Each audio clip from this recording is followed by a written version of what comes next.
As I walked to meet my mum, that car passed me.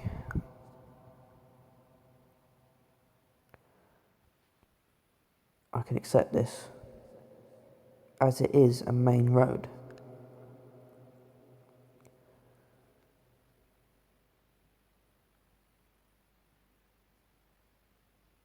It turned left. I continued to walk. It was fine for 2 to 3 minutes.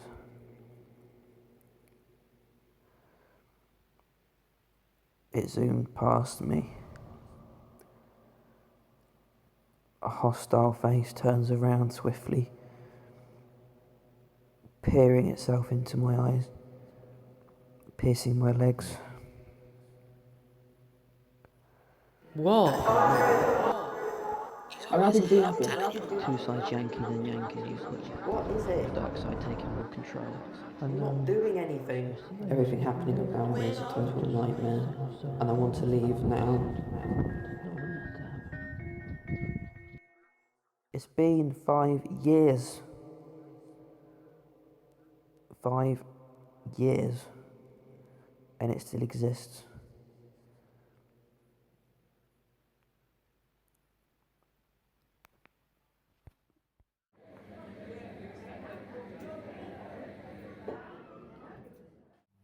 When the past hits me again, I see its hollow eyes glaring, tightening my chest like a needle. It ain't even funny. I moved to the back so he wouldn't keep staring at me, and he kept turning around like every 10 seconds.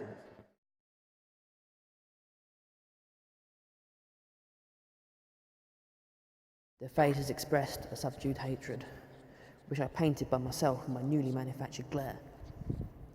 You will not cleanse my figments of the past. I know it was wrong. I need not to feel guilty. See, this is what made me the way I am. Now courage fills me when this hovers past like a car at full speed, no longer foreseeing deceptions warped in foil. Past has bounded itself Over my face like a marble face mask. A gorilla of young girls threw authority over my differences and jeopardised my adulthood in the process. The more the cage was rattled, the more my demons unleashed their fangs to say whatever they wanted.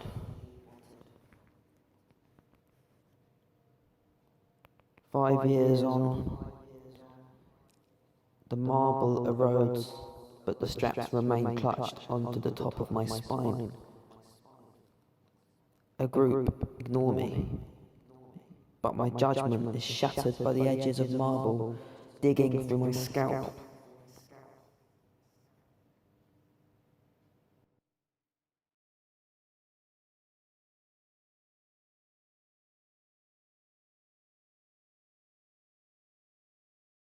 I love doing this. I love the sadness in your face. I'm so desperate for you to be scared of me. I'm always belligerent. I'm never thinking about anyone else but myself. I'm always in trouble. I'm never happy though. It's better with me. I'm not.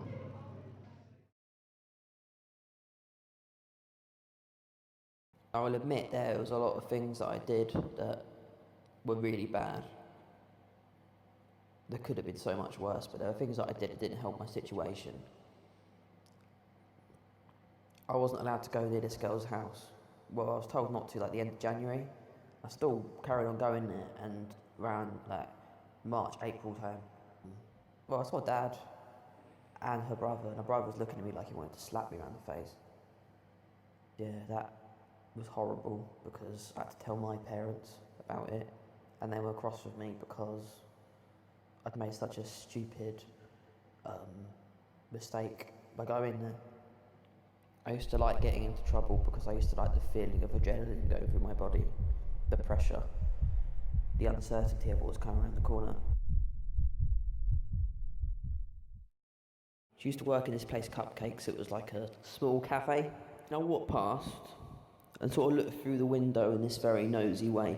She was right by the window eating in a restaurant she worked at, I know. She looked terrified.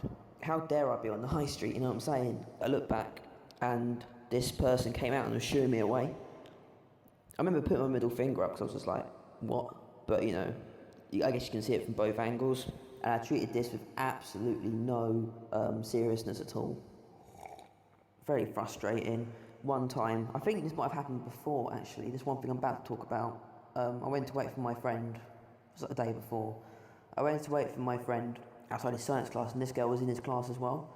And obviously I was thinking that she'd be there, so, you know, I guess it's intentional, but I was with my friend as well. She overreacted and went home.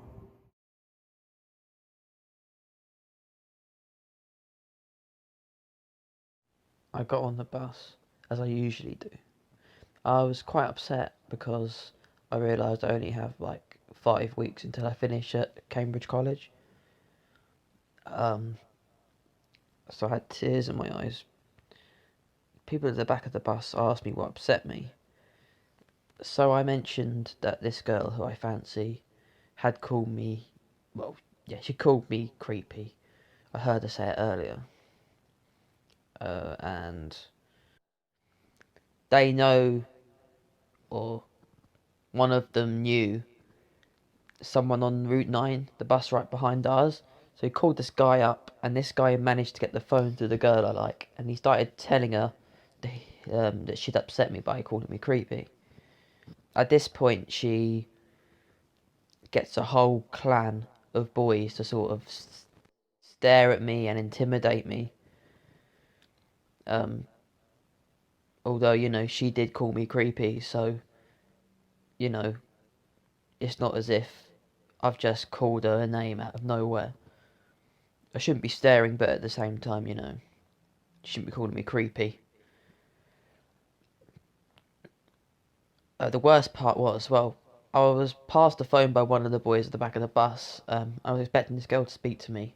I didn't want to even go on the phone, but I had to. And this boy said, "Are you that effing weirdo?" I gazed at you with open eyes, building a tightness from the lack of movement in my face. My expectation was that you would not notice my admiration, but you cowered away in frustration to my surprise. I look at my face in the mirror and see a crooked troll, waving at adventurers from a rocky hole. All this panic because of a distant memory existing in tiny corridors smothered with ghastly teenagers. I talk about this memory all the time. My obsession with it is like psoriasis on the elbow. It is a foghorn that blows on the hour to remind me of the past.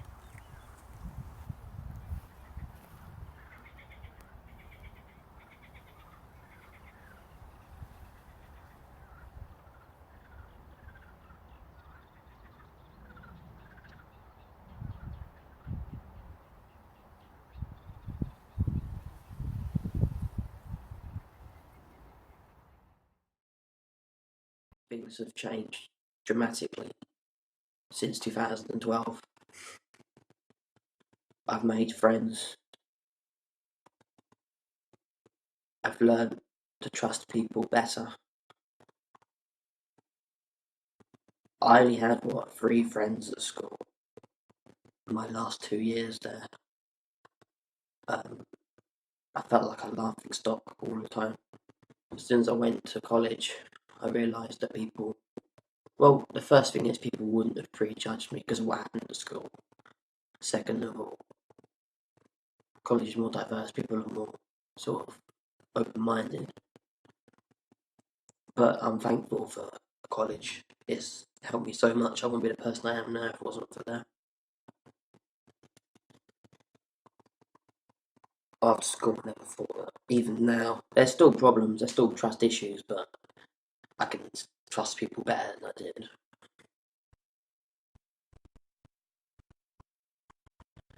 going on to better things at university.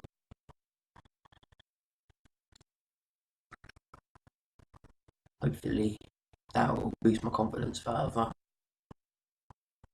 because kids are still kids at college and there's still a lot of immaturity.